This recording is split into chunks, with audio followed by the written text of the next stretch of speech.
First, the Russians were the enemy against whom we're going to build space-based weapons. Then terrorists would be identified, and that was soon to follow. We heard a lot about terrorism. Then we were going to identify third world country crazies. We now call them nations of concern. But he said that would be the third enemy against whom we would be needing to build space-based weapons. And the next enemy was asteroids. Now, at this point, he kind of chuckled the first time he said it.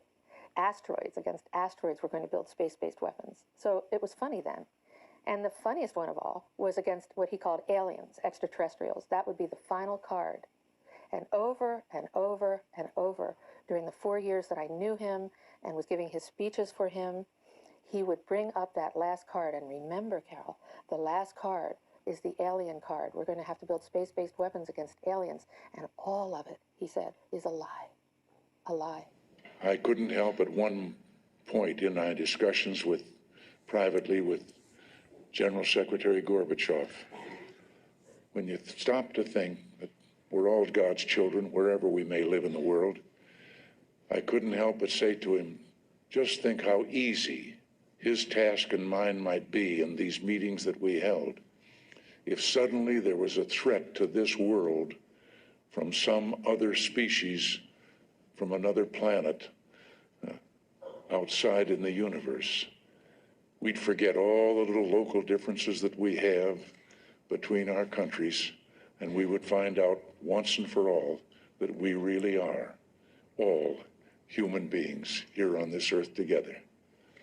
Well, I don't suppose we can wait for some alien race to come down and threaten us, but I think that between us, we can bring about that realization. In our obsession with antagonisms of the moment, we often forget how much unites all the members of humanity. Perhaps we need some outside universal threat to make us recognize this common bond. I occasionally think how quickly our differences worldwide would vanish if we were facing an alien threat from outside this world. And yet I ask you, is not an alien force already among us? What could be more alien to the universal aspirations of our peoples than war and the threat of war? I think maybe I'd answer it this way.